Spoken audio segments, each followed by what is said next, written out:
जीवन हमें एक मौका देता है, इसलिए जब भी सही कॉलेज चुनने का समय आए तो सिर्फ मंगलायतन यूनिवर्सिटी आपके बेहतरीन भविष्य और सर्वांगीण विकास के लिए। अरब को समझना बड़ा मुश्किल होता है। कतर अपना एयरबेस दे रहा है ईरान पे मारने के लिए। ईरान इजराइल पे मिसाइल मारता है तो बीच में इराक और जॉर्डन मार के गिरा देते हैं। तो अरब वाले खुद नहीं चाहते हैं कि गाजा कभी बचे, और अरब वाले खुद चाहते हैं कि ईरान मर जाए, और अरब वाले चाहते हैं कि गाजा को मारते रहे।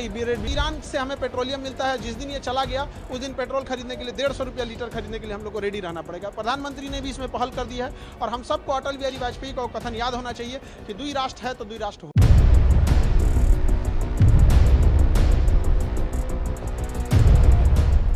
इजराइल और ईरान के बीच तनाव बना हुआ है। ईरान ने बीती रात अमेरिका के सैन्य ठिकाने जो कतर में हैं उन पर हमला भी किया। इसी बीच डोनाल्ड ट्रंप ने सीज फायर का ऐलान किया, लेकिन इजराइल ने दावा किया कि ईरान ने ताज़ा सीज फायर लागू होने के बावजूद हमले किए। हालांकि ईरान की न्यूज एजेंसी ISNA ने ऐसे आरोपों को खारिज कर दिया। ईरान ने कहा कि सीज फायर के बाद उसने कोई भी हमला नहीं किया। इसी बीच इस मामले पर पटना के खान सर का बयान सामने आया है। खान सर ने मिडिल ईस्ट में बिगड़ती कंडीशन पर क्या बोला है, आइए आपको सुनवाते हैं। अरब को समझना बड़ा मुश्किल होता है। कतर अपना एयरबेस दे रहा है ईरान पे मारने के लिए। ईरान इजराइल पे मिसाइल मारता है तो बीच में इराक और जॉर्डन मार के गिरा देते हैं। तो अरब वाले खुद नहीं चाहते हैं कि गाजा कभी बचे, और अरब वाले खुद चाहते हैं कि ईरान मर जाए, और अरब वाले चाहते हैं कि गाजा को मारते रहे, ब्रेड बिस्कुट बांटते रहे सब यहाँ पे।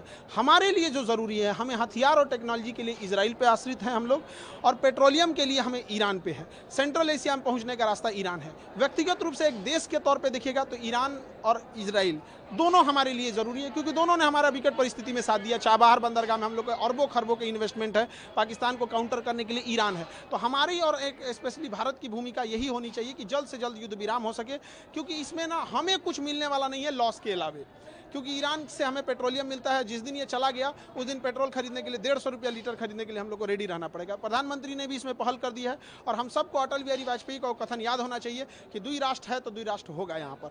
तो हम लोग को UN के चार्टर से चलना है, क्योंकि देश इमोशन और हमारे पसंद नापसंद से नहीं चलेगा। क्योंकि जब देश निर्णय लेते हैं तो दूरगामी सोच रखनी चाहिए। यहाँ पे हमें सब दोनों की ज़रूरत है। इस लड़ाई में हमें कुछ नहीं मिलेगा। अगर ईरान गया तो पेट्रोलियम 150 महंगा 150 रुपया हो जाएगा।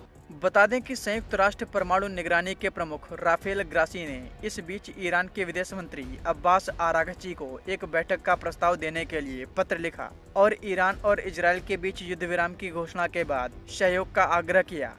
अंतर्राष्ट्रीय परमाणु ऊर्जा एजेंसी के महानिदेशक ग्रोसी ने एक्स पर एक पोस्ट में कहा कि ईरान की ओर से एजेंसी के साथ सहयोग फिर से शुरू करने से तेहरान के परमाणु कार्यक्रम पर लंबे समय से चल रहे विवाद